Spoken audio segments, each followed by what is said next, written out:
ጤና ይስጥልኝ ውድና የተከበራችሁ ቤተሰቦቼ ሁላችሁንም ሰላም ብያለሁ። በያላችሁበት ሰላማችሁ ይብዛ እያልኩኝ ዛሬ በአዲስ ቪዲዮ መጥቻለሁ። ዛሬ የመጣሁት እንግዲህ ሀይሚ ብሩኬ እንዲሁም ደግሞ ሊዳና ተገናኝተዋል ማለት ነው። ሊዳና ተገናኝተዋል። የተገናኙትበት እንግዲህ ያው ሀይሚ ብሩኬን ማናገር እፈልጋለሁ ከዚህ በኋላ ከጓደኛው ወይም ደግሞ ከአዲሱ ፍቅረኛዋ ጋር ሆኖ የኔ ስም እንዳያነሳ ልበለው የምጠይቀውም ነገር አለ ብላ ዛሬ እንግዲህ ተገናኝተዋል ማለት ነው። ሀይሚዬ እውነት ለመናገር በጣም ተበሳይታለች። በጣም ነው የተበሳጨችው። ብዙ ነገርም ተናግራለች እውነት ለመናገር ማለት ነው። እና እንግዲህ እቺ ልጅ ማን የላካችሁ ይመስላችኋል? ማን የላካት ይመስላችኋል? እውነቴን ነው የምላችሁ እኔ እንደሚመስለኝ ልጅቷ ያው የዳኒም ጓደኛ ነች አንደኛ፣ ሁለተኛ ነገር ደግሞ የሶሲም ጓደኛ ነች ማለት ነውና ሶሲም ራሱ የላከቻት ይመስለኛል።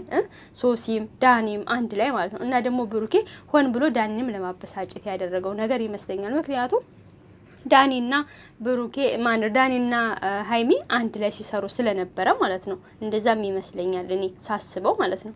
እና ብሩኬ ዳኒንም ለማበሳጨት ይመስለኛል። እውነት ለመናገር እንግዲህ ይችል ሊዳናን ይዟት የመጣው በእርግጥ የፊልም አክተርም ናት፣ ፊልም ላይም ሰርታለች ማለት ነው። ለማንኛውም ግን ዛሬ ሀይሚዬ ስለ አራቱ ልጆችም ተናግራለች ማለት ነው። እነዛን አራት ልጆች ስጭኛል ከሆነ የልጆችን በእንጀራ እናት ማሳደግ አልፈልግም፣ እኔ ለራሴ ብቁ ነኝ፣ ልጆችን ለማንም አልሰጥም፣ ምን በወጣቸው ነው በእንጀራ እናት የሚያድጉት ብላለች ማለት ነው። ለማንኛውም እግዚአብሔር አምላክ የአራት ልጆች እናት ያደርግሽ እንጂ ምንም ችግር የለውም። ሀይሚዬ እኛ በጣም ነው የምንወድሽ፣ በጣም ነው የምናከብርሽ። ሌላ እንግዲህ እውነት ለመናገር ሀይሚ በጣም ከፍቷታል። የከፋት ደግሞ እኔና ብሩኬ 1 አመት ሙሉ አብረን ስንሰራ ምንም አይነት እንደዚህ አይነት ነገር የለም እና አሁን ላይ ግን ብሩኬ ከዚች ጋራ መጥቷል። እኔን ለማበሳጨት ነው ወይስ ዳኒን ለማበሳጨት ነው አልገባኝም ብላለች ማለት ነው። በእርግጥ ያው ታስታውሱ ከሆነ ብሩኬ ከዚህ በፊት ከማሂ ጋር ነው መሰለኝ ፎቶ ፖስት አድርጎ በጣም ብዙ ጄጅ ተደርጎ ነበርና እኔ ከሀይሚ ጋራ ምንም አይነት ነገር የለኝም ወይም ደግሞ ፍቅር እስካሁን ድረስ የለም፣ ፍቅር ደግሞ በግድ አይሆንም፣ ፍቅር የራሳችሁ የግል ስሜታችሁ ነው ብሏልና ሀይሚም ዛሬ ያንን ነገር በግልጽ ነው የተናገረችው። እኔና ብሩኬ እስካሁን ድረስ 1 አመት ሰርተናል፣ ምንም አይነት የፍቅር እንትን የለንም፣ በስት እንደዚሁ እህትና ወንድም ወይም ደግሞ ጓደኛሞች ነን የሚለው ነገር ነው የሚያሳየው። ግን ሀይሚዬ እውነት ለመናገር እንደምትወደው ያሳያል፣ ያስታውቅባታል። ተበሳይታለች። ያም ደግሞ እንግዲህ ሊዳና የለበሰችውን ልብስ አይታችኋል፣ በቁምጣ ናት በዛ ላይ ምናምን ነገርና ደብሯታል። ሀይሚ እውነት ለመናገር ደብሯታልና መጨረሻ አካባቢ ራስ እንደውም እየዛተች ነበረ፣ ቆይ አሳይሃለሁ እያለች ነበርና ብሩኬና ሀይሚ እኛ በጣም ስለምንወዳቸው በጣም ስለምንሳሳላቸው ብሩኬና ሀይሚ አብረው ፍቅረኛሞች ሆነው ቢቀጥሉ እኛ በጣም እንወዳለንና ብዙ ጊዜም ደግሞ ጀጅ የምናደርገው ለምንድን ነው ብሩኬ ለሀይሚ የፍቅር ጥያቄ የማያቀርብላትም እንላለን ማለት ነው። በጣም ከመውደዳችን የተነሳና ያው መቼም እንግዲህ ፍቅር ከአንድ ቦታ ብቻ ወይም ደግሞ ሊሆን አይችልምና እውነቴን ነው የምላችሁ ፍቅር ከአንድ ቦታ ሊሆን አይችልም። እና ዛሬ ሀይሚ በግልጽ የሚሰማትን ስሜቷን ነው የተናገረችውና በሰበቡ ምንድነው የሚባል ተረት አለና እንደዛ ነገር ተናግራለችና እኔ ብቻ ስለምወደው ሊሆን አይችልም ወይም ደግሞ እሱ ብቻ ስለሚወደው ሊሆን አይችልም፣ የሁለታችንም ስሜት አንድ ሊሆን ይገባል የሚል አማርኛ ነው። በዛ ላይ ደግሞ እንግዲህ አንተ ሴቶችን ትቀያይራለህ ምናምን እያለች ጠቅጠቅ እያደረገችው ነበረ። ብቻ ግን ሀይሚዬ ትንሽ ተሰምታታል፣ ከፍቷታል። ብዙም ማናገር የምፈልገው ነገር አለኝ፣ አንተን ስሜን ማትጥራ እየከፋኝ ነው። ከሌሎች ሴቶች ጋር ስታየው በእርግጥ ይከፋታል፣ ስለምትወደውና ብሩኬን ስለምትቀርበው ነው። ብሩኬም ደግሞ እውነት ለመናገር ሀይሚን ጠልቷት ምናምን ነገር ሳይሆን ያው ትንሽ እልህ ውስጥ ስለተጋቡ ከዳኒም ጋር ስለተጋቡ ሀይሚም ልውስ ስለገባች ሶሲም ብዙ ነገር ስላለው ያንን ለማረም ወይም ደግሞ እስቲ ይውጣላት የሚለውን ነገር ለማሳየት ይመስለኛል። ልደቷም እንግዲህ ነገ ነው። መልካም ልደት። በዚህ አጋጣሚ ሀይሚዬ እንኳን ተወልደሽ የኛ ምርጥኛ እንቁ፣ በጣም ጎበዝ ሴት ነሽ አንቺ፣ ጀግና ነሽና ተናግራለች። አንተ ሴቶችን በቀያየር ቁጥር ትናንትና እኔ ብሩኬን አጥቼ መኖር አልችልም ስል ሰምተሃልና እውነት እኔን አታመኖር አትችልም ብለህ አስበህ ከሆነ ተሳስተሃል። እኔ በጣም ጠንካራ በጣም ጀግና ነኝ፣ ወደፊት ተራምጄ ወደፊት ሄጄ አሳይሃለሁና ምንም አይነት ነገር ተስፋ የሚቆርጥበት ነገር የለም ብላለች ማለት ነው። እውነት በእርግጥ እውነት ለመናገር ማንኛቸውም ሴት ልጆች ሲባሉ የሆነ ነገር ፌል ሲያደርግባቸው ይሰበራሉ፣ ያዝናሉ፣ ያለቅሳሉ፣ በርዘግተው ይቀመጣሉ። ሀይሚ ግን ጀግና ናት። ይሄ ነገር ተፈጸረ ብላ አቤት አልቀረችም ስራዋን እየሰራች ነው ማለት ነው። እና በዛ አጋጣሚ ሀይሚዬ በርቺ፣ አንቺ ጎበዝና ጠንካራ ነሽ። እንግዲህ ሊዳናም እና ቡርኬም ደግሞ ያጣፍጥላችሁ ብላ ምኞቷን ተመኝታለች። ሀይሚ ያጣፍጥላችሁ፣ ያዘልቅላችሁ፣ የአብርሃም የሳራም ያደርግላችሁ።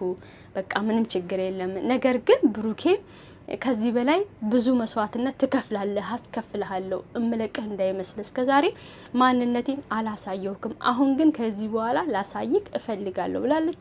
እንዲሁም ደግሞ ለልደትሽ እንምጣ ወይ ስጦታ ምናምን ሲሏት ስጦታም አልፈልግም ከናንተ እያለች ነበር ሀይሚዬ ማለት ነው። በእርግጥ እንግዲህ የብሩኬ ወንድም ሀብ በስቶሪ ላይ እንደተናገረው እኔ እውነት ለመናገር ሀብ ማለት ነው አስገርሞኛል። ሀብ የሀይሚ ደጋፊ ነው የመሰለኝ። ምክንያቱም ሀብ ምን አለ፣ አህያም አህያ ነው፣ ፈረስም ፈረስ ነው። ሁለቱም ለየቅል ናቸው። ሁለቱም ስሪታቸው አንድ አይነት ቢሆንም ግን የፈረስና የአህያ ልዩነት አለው የሚል ነገር አለውና ሀብ እውነቴን ነው የምላችሁ ለሀይሚ ያገዘ ይመስለኛል። ሀብ እንግዲህ አወዳደቁን አይተን እንመዝነው ይሆናል። የእውነቴን ነው የምላችሁ ሀብ ግን ወደ ሀይሚ ሄዷል፣ ገስግሷል፣ አኮብኩቧል ማለት ነው።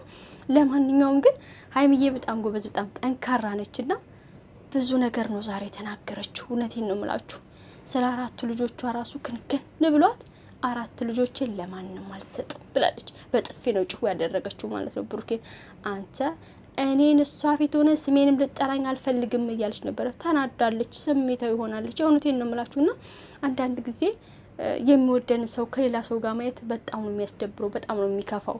ያም ስሜት ይመስለኛል ሀይሚ በጣም ተናዳለች፣ ስሜታዊ ሆናለች። እና የእውነት ሀይሚዬ በጣም ስሜታዊ ሆና ተናዳለች፣ ስለምትወደው ነው። ሁላችሁም ደግሞ ትረዷታላችሁ። እቺን የመሰለኝ ቅመም፣ እቺን የመሰለኝ ልዕልት፣ የእውነቴን ነው የምላችሁ ሀይሚ ወርቅ የሆነች ልጅ ናት። ወርቅ በእርግጥ ሁሉም ሰው ወርቅ ነው፣ ሁሉም ሰው ቆንጆ ነው በራሱ። ሀይሚ ግን በጣም አስተዋይ፣ ጎበዝ፣ ትህትና ብቻ ሁሉ ነገር ማለት ነውና እንግዲህ ሊዱና ሊዳና አይዞሽ እያደር ሀይሚ መስመር ታስይሻለች ብዬ ተስፋ አደርጋለሁ እኔ እንደራሴ ማለት ነው። እና ግን እውነቴን ነው የምላችሁ ሀይሚ ባሽሙር እና ባግቡ አልተቻለችም። ዛሬ ራሱ እኮ ማለት ነው ሊዳን እውነቴን ነው የምላችሁ አጥባ ልቅልቅ አድርጋ ነው ያሰጣቻት፣ ልቅልቅ አድርጋ ማለት ነው። እኔ እኮ እንደ ሴቶቹ የምታፍሬ መስሎ የነበረ ምናምን ብላ ከእግር እስከ ጫፏ እያየቻ ማለት ነው አለባበሷን ሁላ እያየች እየገመገመች ነበር። ወይኔ ሀይሚ ነፍስሽ አይማርም። እውነቴን ነው የምላችሁ አሽሙሯ በስማም የሚገርም ነው። በጠዋት ራሱ እኮ ተነስታ ደስተ ግጣሙን አያጣም ማለች። አሁን ደግሞ ቦርሳ አንተ እንደው ሴቶችን እንደ ቦርሳ እንደ ሴቶች ቦርሳ ያንጠለጠልክ ወደዛ ተሽከረከራለህ አይደለ? በቃ ምናምን ነገር አላለችም። ለማንኛውም ሀይሚዬ አይዞሽ የኔ ቆንጆ፣ አይክፋሽ። ብሩኬም አይዞ፣ አንድ ቀን ሁሉም ነገር ተስተካክሎ ሰላም እንደሚሆን ተስፋ እናደርጋለን። ተስፋም ደግሞ አንቆርጥም። እኛ ተመልካቾቻችሁ ግን ፈታ ነው ያልነው። እውነቴን ነው የምላችሁ ፈታ ዘና ብቻ ግን አስደስታችሁናል። በቃ አሁን ላይ ያለው ነገር በጣም ደስ ይላልና ብሩክ የሚሄድበትን መንገድ እያየነው ነው። ያ ማለት ምንድነው? እሱም እንግዲህ ዳኒን ማናደዱ፣ መበቀሉ፣ ማቃጠሉ ነው የሚመስለኝ ማለት ነው። ወይኔ ሀይሚዬ ግን በጣም እውነት አንዳንዴ እኮ መውደድና ፍቅር እኮ በጣም ከባድ ነውና አስባችሁታል? ማንኛችሁም ብትሆኑ የምታረጉት ነገር ነው። የምትወዱት ሰው ከሌላ ሰው ጋር ሆኖ ስታዩት በጣም ነው የሚያናድደው። ብድ ቅጥል ነው ያደረገችው ሀይሚዬ፣ ተናዳለች። ወይኔ አይዞሽ የኔ ቆንጆ የኔ ሀይሚ ማለት ነው ቀበጧ